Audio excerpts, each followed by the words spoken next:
सुप्रभात बच्चों, कैसे हैं आप सभी। आज हम कक्षा 8वीं के पाठ दो गौरैया पढ़ने वाले हैं। आज हम पूरा पाठ पढ़ेंगे। ध्यान से देखिएगा, ध्यान से सुनिएगा।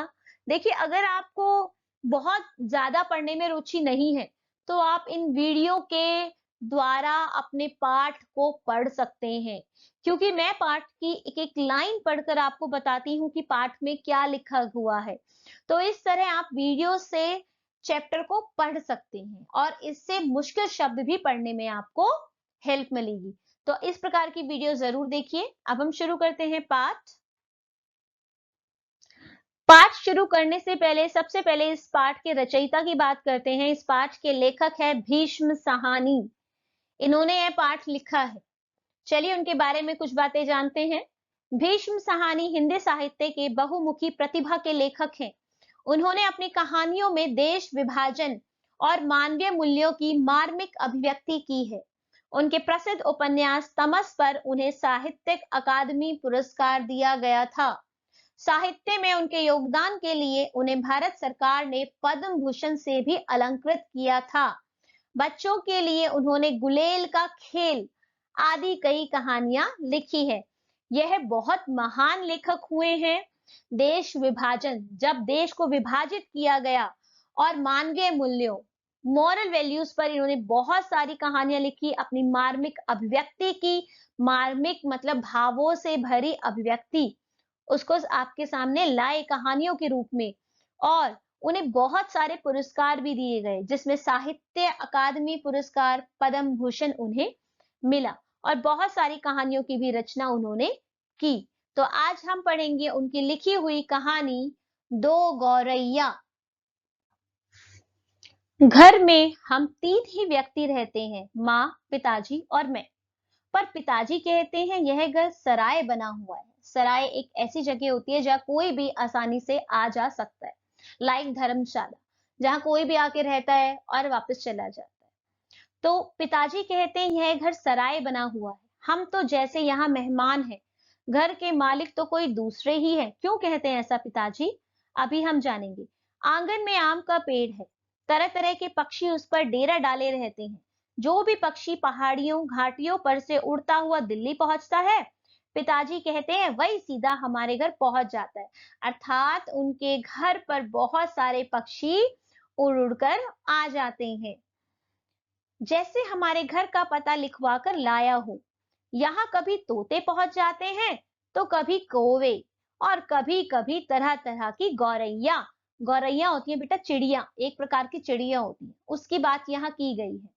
वह शोर मचता है कि कानों के पर्दे फट जाएं, पर लोग कहते हैं कि पक्षी गा रहे हैं। पिताजी कहते हैं इतना शोर होता है कि कान के पर्दे फट जाएं, लेकिन लोगों को वही गाना लगता है। तो पिताजी को पक्षियों के शोर से इतनी परेशानी है कि उनको लगता है कि उनके कान के पर्दे फट जाएंगे। घर के अंदर भी यही हाल है। बीसियों तो चूहे बसते हैं, रात भर एक कमरे से दूसरे कमरे में भागते फिरते हैं। वह धमा चौकड़ी मचती है कि हम लोग ठीक तरह से सो भी नहीं पाते। यहाँ में बता रहा है कि घर में इतने चूहे हैं कि धमा चौकड़ी इधर से उधर भागते ही रहते हैं। बर्तन गिरते हैं, डिब्बे खुलते हैं, प्याले टूटते हैं। एक चूहा अंगीठी के पीछे बैठना पसंद करता है, शायद बूढ़ा है, उसे सर्दी बहुत लगती है। तो यहाँ ये बच्चा कह रहा है कि एक चूहा है जो अंगीठी के पीछे हमेशा बैठा रहता है, क्योंकि उसे शायद ठंड बहुत लगती है। एक दूसरा है जिसे बाथरूम की टंकी पर चढ़कर बैठना पसंद है, उसे शायद गर्मी बहुत लगती है। बिल्ली हमारे घर में रहती तो नहीं, मगर घर उसे भी पसंद है, और वह भी कभी कभी झांक जाती है। अर्थात इनके घर में पशु पक्षियों का आना जाना लगा ही रहता है, इसीलिए पिताजी बहुत ज्यादा परेशान रहते हैं। मन आया तो अंदर आकर दूध पी गई, ना मन आया तो बाहर से ही फिर आऊंगी, इट मीन्स म्याऊ कहकर चली जाती है। शाम पड़ते ही 2-3 चमगादड़ कमरों के आर पार पर फैलाए कसरत करने लगते हैं। घर में कबूतर भी है, दिन भर गुटर गू का संगीत सुनाई देता रहता है। अर्थात कबूतर भी बोलता हुआ वहीं घूमता रहता है।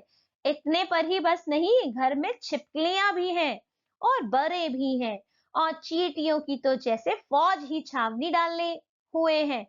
अर्थात इनके घर में सभी प्रकार के पशु पक्षी हैं, चींटियां हैं, छिपकलियां हैं, कबूतर हैं, सभी हैं, जिनसे इनके पिताजी बहुत अधिक परेशान हैं। अब एक दिन दो गोरैया सीधी अंदर घुस आई और बिना पूछे उड़ उड़कर मकान देखने लगी। पिताजी कहने लगे कि मकान का निरीक्षण कर रही है। निरीक्षण का मतलब है जांच पड़ताल, कि उनके रहने योग्य है या नहीं। कभी वे किसी रोशनदान पर जा बैठती, तो कभी खिड़की पर। फिर जैसे आई थी वैसे ही उड़ भी गई। पर 2 दिन बाद हमने क्या देखा कि बैठक की छत पर लगे पंखे के गोले में उन्होंने अपना बिछावन बिछा लिया है। बिछावन होता है लेटने के लिए, सोने के लिए, जैसे हम बिस्तर बिछा लेते हैं ना, ऐसे ही पक्षी अपना नीचे नीचे घास लगाकर अपना लेटने के लिए जगह बना लेते हैं। अब इन्होंने पूरा घोंसला नहीं बिछाया है, सिर्फ बिछावन बिछाया है, बिछा दिया, जमीन पर थोड़ी थोड़ी घास इकट्ठी कर दी जिस पर वो आराम कर सके। और सामान भी ले आई है और मजे से दोनों बैठी गाना गा रही हैं। जाहिर है उन्हें घर पसंद आ गया है। इनके घर पर दो गौरैया चिड़िया रहने आ गई हैं। माँ और पिताजी दोनों सोफे पर बैठे उनकी ओर देखे जा रहे थे। थोड़ी देर बाद माँ सिर हिलाकर बोली, अब तो ये नहीं उड़ेंगी, पहले इन्हें उड़ा देते तो उड़ जाती। अब तो इन्होंने यहाँ घोंसला बना लिया है। क्योंकि पिताजी उन्हें उड़ाने की कोशिश कर रहे हैं, इसीलिए माँ ये वाक्य बोलती है कि अब तो उन्होंने घोंसला बना लिया है, वहां बिछावन लगा लिया है, वो रहने के लिए तैयार हो गई है, अब वे कहीं भी नहीं जाएंगी। इस पर पिताजी को गुस्सा आया। वे उठ खड़े हुए और बोले, देखता हूँ ये कैसे यहाँ रहती है। गौरैया मेरे आगे क्या चीज है, मैं अभी निकाल कर बाहर करता हूँ। छोड़ो जी, चूहों को तो निकाल नहीं पाए, अब चिड़ियों को निकालेंगे, माँ ने व्यंग्य से कहा। माँ कोई बात व्यंग्य में कहे तो पिताजी उबल पड़ते हैं। वह समझते हैं माँ उनका मजाक उड़ा रही है। वह फौरन उठ खड़े हुए और पंखे के नीचे जाकर जोर से ताली बजाई और मुंह से शू कहा, बाहें झुलाई, फिर खड़े खड़े कूदने लगे, कभी बाहें झुलाते कभी शू करते।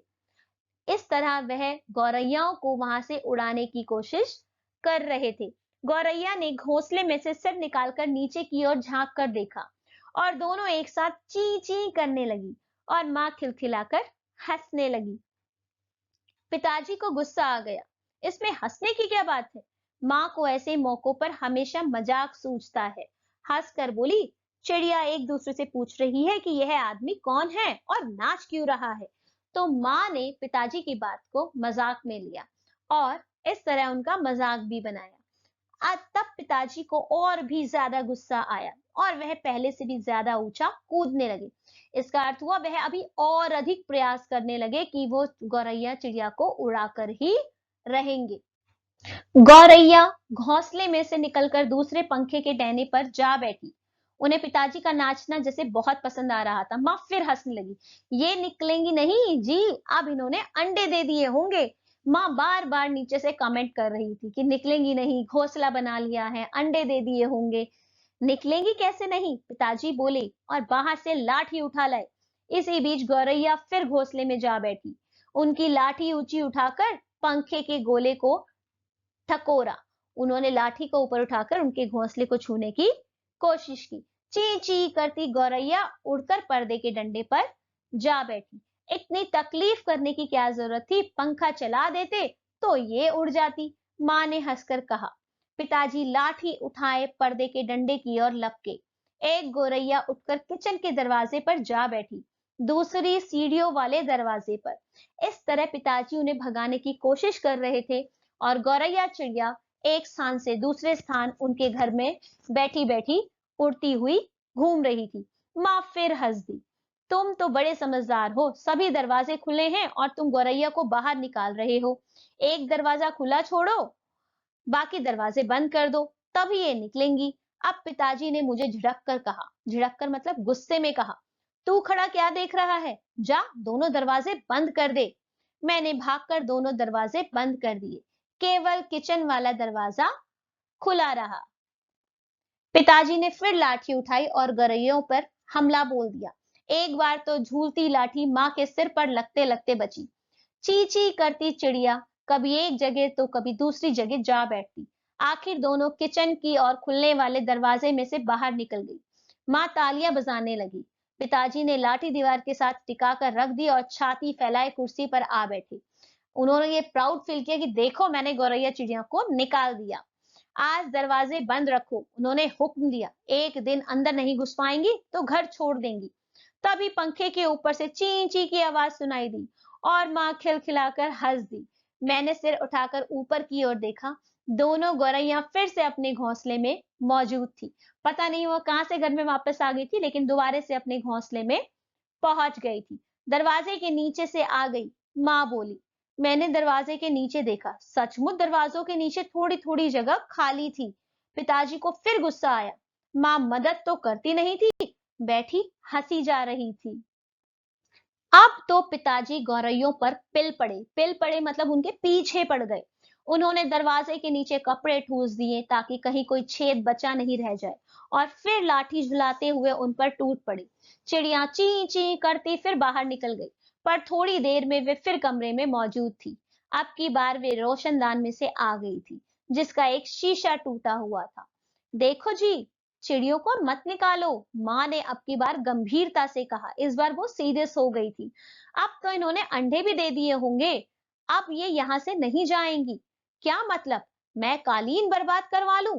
पिताजी बोले और कुर्सी पर चढ़कर रोशनदान में कपड़ा ठूस दिया और फिर लाठी झुलाकर एक बार फिर चिड़ियों को खदेड़ दिया। दोनों पिछले आंगन की दीवार पर जा बैठी। इतने में रात पड़ गई। हम खाना खाकर ऊपर जाकर सो गए। जाने से पहले मैंने आंगन में झांक कर देखा, चिड़िया वहां पर नहीं थी। मैंने समझ लिया कि उन्हें अकल आ गई होगी, अपनी हार मानकर किसी दूसरी जगह चली गई होगी। पिताजी को लगा कि उन गौरैया चिड़िया ने उनका घर छोड़ दिया, पर क्या वास्तव में गौरैया चिड़िया ने उनका घर छोड़ा था? दूसरे दिन इतवार था। जब हम लोग नीचे उतर कर आए तो वे फिर से मौजूद थी। मजे से बैठी मल्हार गा रही थी। मल्हार का मतलब था गाना गा रही थी। पिताजी ने फिर लाठी उठा ली। उस दिन दोनों गौरैया को बाहर निकालने में बहुत देर नहीं लगी। अब तो रोज यही कुछ होने लगा। दिन में तो वे बाहर निकल जाती, पर रात के वक्त जब हम सो रहे होते तो ना जाने किस रास्ते से वे अंदर घुस आती। पिताजी परेशान हो उठे। आखिर कोई कहां तक लाठी झुला सकता है? पिताजी बार बार कहे, मैं हार मानने वाला आदमी नहीं हूं, पर आखिर वह भी तंग आ गए थे। आखिर जब उनकी सहनशीलता चूक गई तो वह कहने लगे कि वह गौरैयों का घोंसला नोच कर निकाल देंगे और वह फौरन एक ही बार में एक स्टूल उठा लाए। घोंसला तोड़ना काम नहीं था, कठिन काम नहीं था। उन्होंने पंखे के नीचे फर्श पर स्टूल रखा, लाठी लेकर स्टूल पर चढ़ गए। किसी को सचमुच बाहर निकालना हो तो उसका घर तोड़ देना चाहिए, उन्होंने गुस्से से कहा। अर्थात वह इस बार सोच कर बैठे थे कि इन गौरैया चिड़ियाओं को अपने घर से बाहर निकाल देंगे और पूरी तरह मन बनाकर स्टूल पर चढ़ गए कि आज उसका घोंसला तोड़कर ही रहेंगे। घोंसले में से अनेक तिनके बाहर की ओर लटक रहे थे। गौरैयों ने सजावट के लिए मानो झालर टांग रखी थी। पिताजी ने लाठी का सिरा सूखी घास के तिनकों पर जमाया और दाईं ओर की खींचा। दो तिनके घोंसले में से अलग हो गए और फरफराते हुए नीचे उतरने लगे। चलो, दो तिनके तो निकल गए, माँ हंसकर बोली। अब बाकी 2000 भी निकल जाएंगे। तभी मैंने बाहर आंगन की ओर देखा और मुझे दो गौरैया नजर आईं। दोनों चुपचाप दीवार पर बैठी थी। इसी बीच दोनों कुछ कुछ दुबला गई, कुछ कुछ काली पड़ गई। अब वे चहक भी नहीं रही थी, अर्थात वह उदास थी, वह परेशान थी, इसीलिए वहां पर चुपचाप बैठी हुई थी और पहले से कमजोर भी नजर आ रही थी। अब पिताजी लाठी का सिरा घास के तिनकों के ऊपर रख के वही रखे रखे घुमाने लगे। इसे घोंसले के लंबे लंबे तिनके लाठी के सिरे के साथ लिपटने लगे। वह लिपटते गए और घोंसला लाठी के इर्द गिर्द खींचता चला आने लगा। फिर वह खींच खींच कर लाठी के सिरे के इर्द गिर्द लपेटा जाने लगा। सूखी घास और रुई के फाए और धागे और थिगलियां लाठी के सिरे पर लिपटने लगी। तभी सहसा जोर से आवाज आई, ची ची ची ची। पिताजी के हाथ ठिठक गए। यह क्या? क्या गौरैया लौट आई है? मैंने झट से बाहर की ओर देखा, नहीं, दोनों गौरैया बाहर दीवार पर गुमसुम बैठी थी। ची ची ची ची, फिर आवाज आई। मैंने ऊपर देखा, पंखे के गोले के ऊपर से नन्ही नन्ही गौरैया सिर निकाले नीचे की ओर देख रही थी। अर्थात दोनों गौरैया चिड़िया ने अपने अंडे दे दिए थे और उनके अंडों से बच्चे बाहर आ गए थे। जब पिताजी ने उन्हें ची ची करते हुए देखा तो कैसा महसूस किया? फिर उन्होंने क्या किया? देखिए, अभी भी पिताजी के हाथ में लाठी थी और उस पर लिपटा घोंसले का बहुत सा हिस्सा था। नन्ही नन्ही दो गौरैया, वे अभी भी झांके जा रही थी, ची ची करके मानो अपना परिचय दे रही थी। हम आ गई हैं, हमारे माँ बाप कहाँ है? मैं अवाक उनकी ओर देखता रहा। फिर मैंने देखा पिताजी स्टूल पर से नीचे उतर आए हैं और घोंसले के तिनकों में से लाठी निकाल कर उन्होंने लाठी को एक और रख दिया और चुपचाप कुर्सी पर आकर बैठ गए। इस बीच माँ कुर्सी पर से उठी और सभी दरवाजे खोल दिए। नन्ही चिड़िया अभी भी हाफ हाफ कर चिल्लाए जा रही थी और अपने माँ बाप को बुला रही थी। अर्थात पिताजी ने अब गौरैया चिड़िया के घोंसले को तोड़ने का निर्णय बदल दिया था। उनके माँ बाप झट से उड़कर अंदर आ गए और ची ची करते उनसे जा मिले और उनकी नन्ही नन्ही चोंचों में चुग्गा डालने लगे। चुग्गा डालने का मतलब उन्हें खाना खिलाने लगे। माँ, पिताजी और मैं इनकी ओर देखते रह गए। कमरे में फिर से शोर होने लगा था, पर अब की बार पिताजी उनकी ओर देखकर केवल मुस्कुराते रहे। तो जब पिताजी ने उनके छोटे-छोटे बच्चों को देखा, तो उसके घोंसले तोड़ने का निर्णय बदल दिया और गौरैया चिड़िया को निकालने का भी निर्णय बदल दिया। अब वह मुस्कुराकर उन्हें देख रहे थे। इससे आपको पता चला कि व्यक्ति के मन में भावनाएं होनी चाहिए, इमोशंस होने चाहिए, पशु पक्षियों को रहने के लिए भी जगह चाहिए। अगर वो गलती से आपके घर में आकर रह रहे हैं तो उन्हें इस तरह ना फेंको, बाहर मत निकालो। हाँ, घर के अंदर रहना आसान नहीं है तो उन्हें धीरे धीरे करके आप समय दे के निकाल सकते हो, लेकिन अगर उनके बच्चे आपके घोंसले में तो उनके बच्चों को बाहर मत फेंको, अन्यथा पशु पक्षियों को भी बहुत बुरा लगता है, वो भी जीवित हैं, उनमें भी जान है। तो दूसरों की भावनाएं समझिए और अपना जीवन व्यतीत कीजिए। इस तरह हमारा यह पाठ खत्म होता है। उम्मीद करती हूँ आपको पाठ समझ आया होगा। धन्यवाद। आप सभी का दिन मंगलमय हो।